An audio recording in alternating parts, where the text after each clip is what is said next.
Alright, this is just a classic, basic beginner's guide to HMOs or shared houses. Number one, what are they? They're houses where people share. Simple as that, isn't it? House of multiple occupation or shared houses.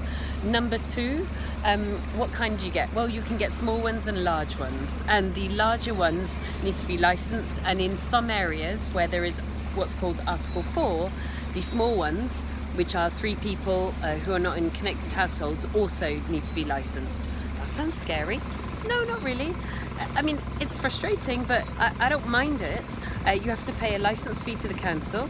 You have to ensure that your accommodation provided is compliant with their requirements. Well, if you put it that way, it sounds quite simple. Yes, it is. So the simplest thing I think you should do is go onto your local council website, ferret around until you find the room sizes and HMO requirements. I don't know what it's going to be called on your local council website, but we have printed it off and we refer to it like gold, and it's so bloomin' easy to follow. It will tell you what electrical system you need depending on how many people and how many stories. It will tell you what room size for a single person and what room size for a couple. It will tell you how many sinks you need. It will tell you how many ovens you need depending on how many people you want to house.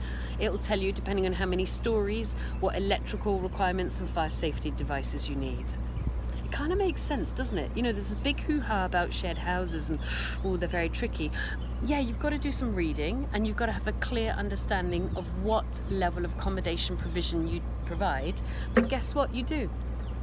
You understand their document, understand what you need to deliver for the number of people, understand what the application process is for the license, understand by talking to them how likely it is whether you're going to be approved it or not, and then all of the requirements, so the room sizes, the fire safety, the electrical, the plumbing.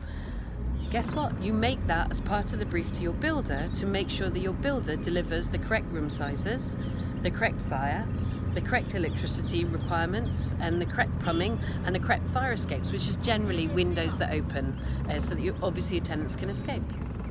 No, that sounds particularly difficult.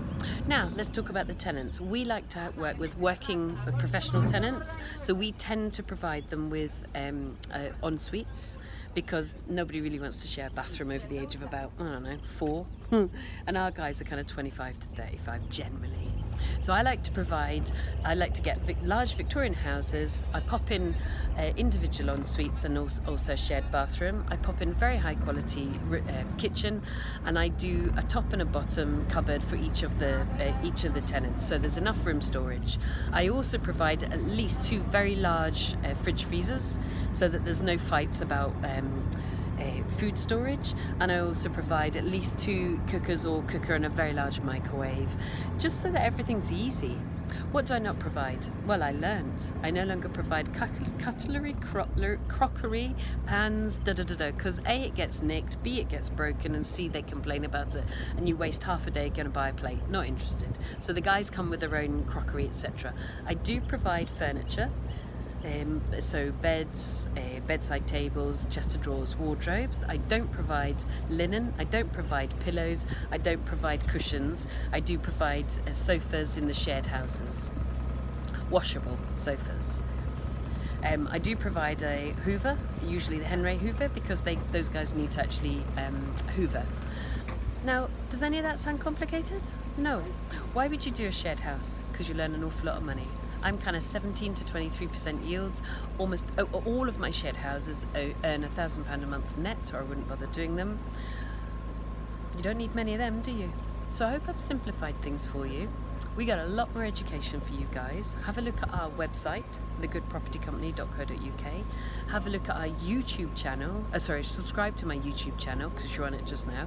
Suze. I'm in southern India, by the way, on a canal boat in southern India near Kerala, or in Kerala.